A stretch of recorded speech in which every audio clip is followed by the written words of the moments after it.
Hi everybody and welcome back to my channel. My name's Lysha and I'm the owner of Lysha Be Creative. I'm here with today's tutorial and I'm going to show you how I fixed this sublimation cup gone wrong. So I'm very new to sublimation and so of course there's going to be a few oopsies along the way. So I wanted to show you guys how I fixed this with a little bit of vinyl and some rhinestones, and now it's a brand new cup. Of course everything will be listed down below. Let's go ahead and jump right in.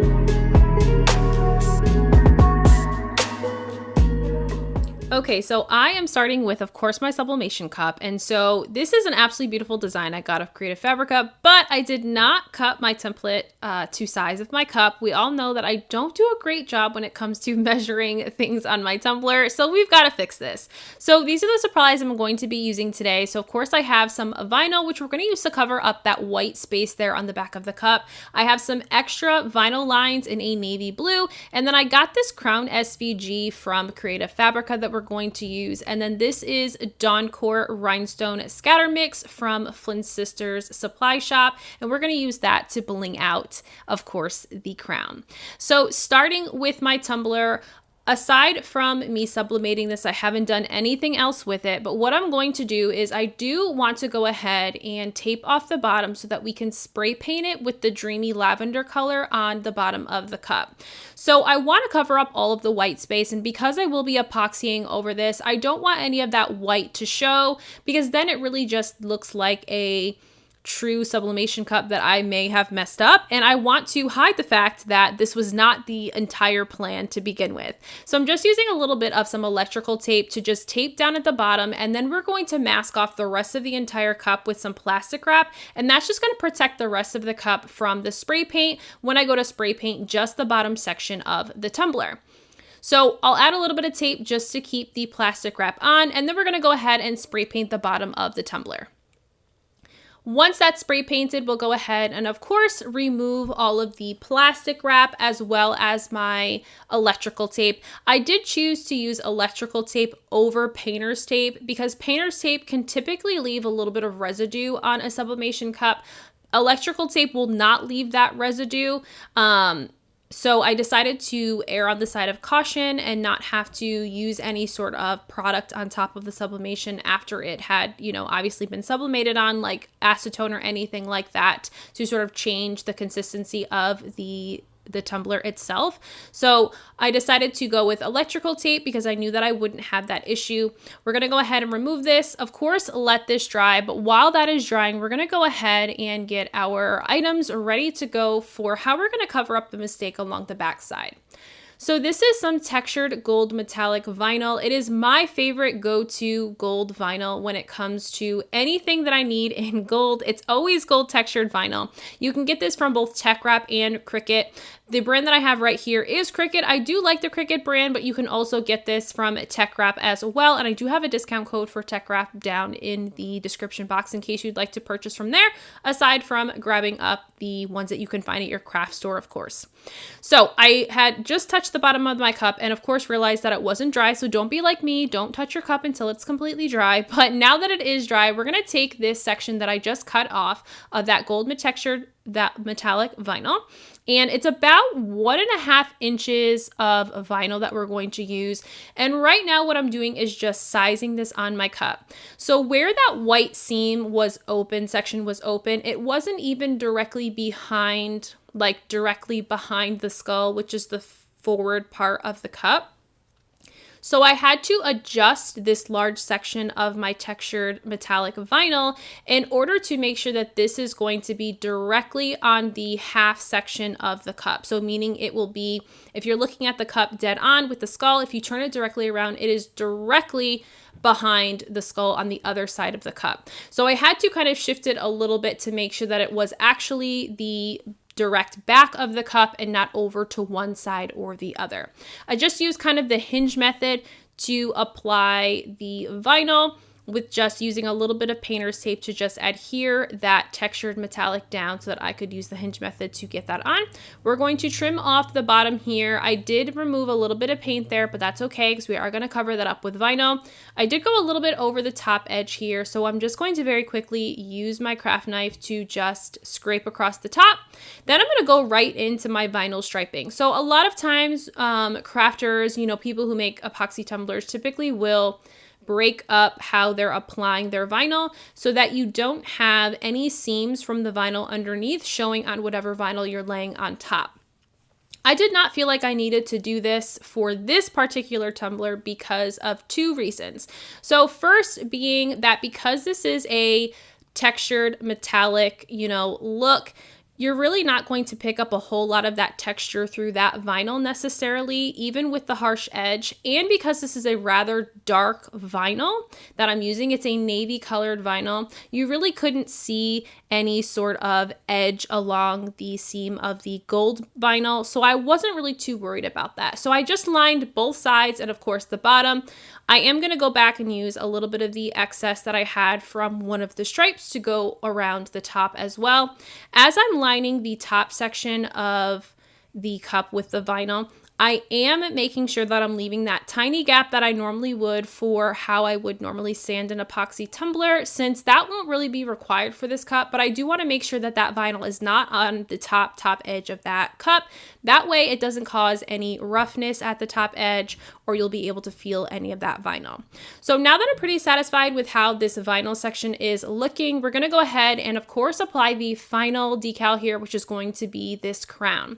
So this crown I did grab from Cricut Design Space Images. You can grab one from Creative Fabrica. You could grab one, maybe you already have a crown in your many SVGs and decals that we all know we have, right? And we forget that we have. So I just grabbed this from Cricut Design Space, but there's plenty of other options that you could also grab if not going to grab this exact same one. And I'm just going to place that right in the center of that vinyl, the center of the cup as well from top to bottom. So sort of just like smack in the middle of the back side of this cup. So again, I'm not worried about any of the vinyl sort of showing the edges through this vinyl because we are going to cover this up, of course, with rhinestones. So you're not even going to be able to see any of those potential creases. So I'm pretty satisfied with how this looks. So we know what goes next. We're going to go ahead and get this on the turner. So we're going to be using Flynn Sisters Artist Cure epoxy. I'm going with a regular setting epoxy for the simple fact of we're only going to be doing 2 coats of epoxy, and I want something that's going to be very long lasting and is meant for final coat. So we're already going into what would be our normal 2 final coats. Now at this step of the game, you certainly could add glitter if you choose to. I wanted to keep this a very glitter free cup since we are going to be adding rhinestones for that extra sparkle and shimmer. So I decided to go without adding a little bit of a glitter additive to my epoxy, but I did go in with about 25 mLs of epoxy for my first coat. I then followed that right up after 6 to 8 hours when I could touch my cup and it wasn't tacky because it's been so warm.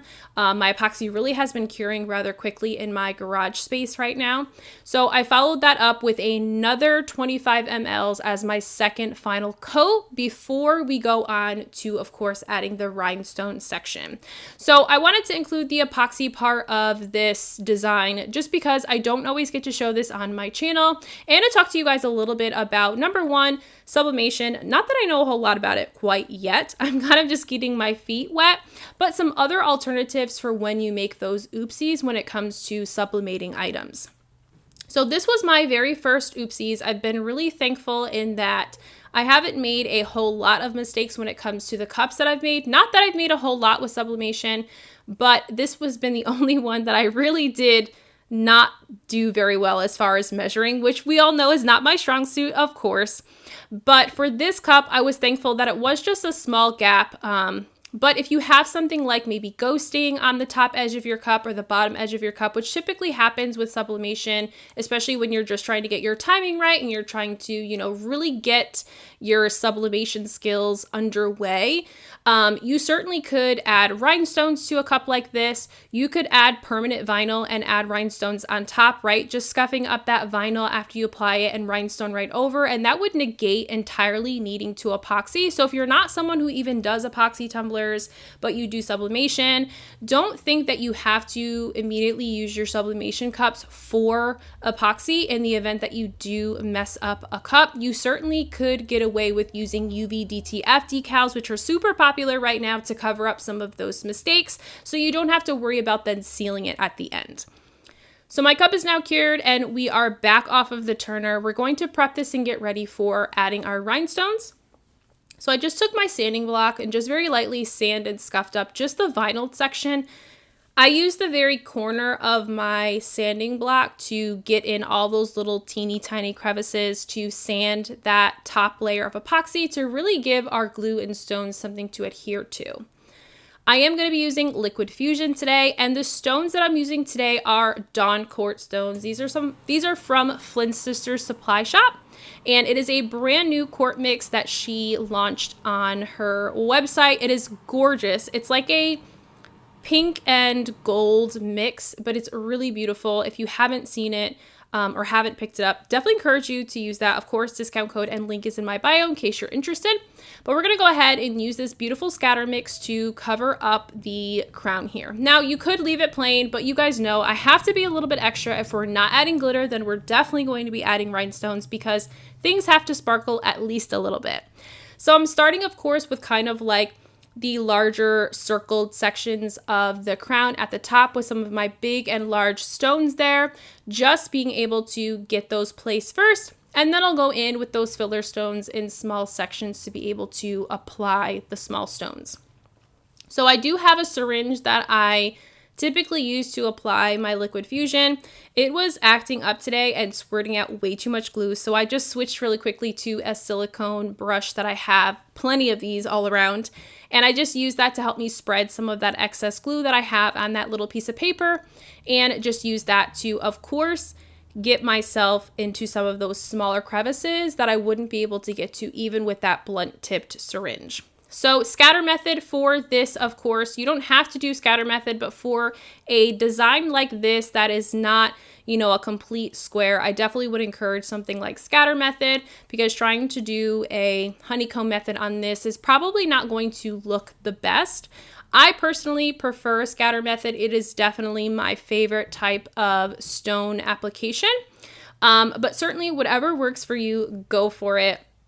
But we're going to go ahead and kind of speed up this session. I have done quite a few rhinestone tutorials on my channel, both including honeycomb method as well as scatter stoning. So if you are interested in those, I will link those tutorials down, of course, in the description box in case you need a little bit more sort of help on applying rhinestones, what glues to use, what glues I've used and that I find work really well applying, and different tips that might be helpful for you if you're just starting in sort of the rhinestone journey. So I'm speeding through this because this took me probably about 30 to 40 minutes or so to get all of these stones applied. And not really that long, honestly, when it comes to the fact that this was a really small area to have to rhinestone. But I did kind of make sure as I was putting on my stones that I'm placing stones on there that fit just right or are slightly smaller than the actual vinyl to really give that, to not change the proportion of the crown itself. So we're going to finish up this final line here, and I'm using SS20 sized stones just in the various colors that came in the scatter mix. And so that's just going to finish out our final line.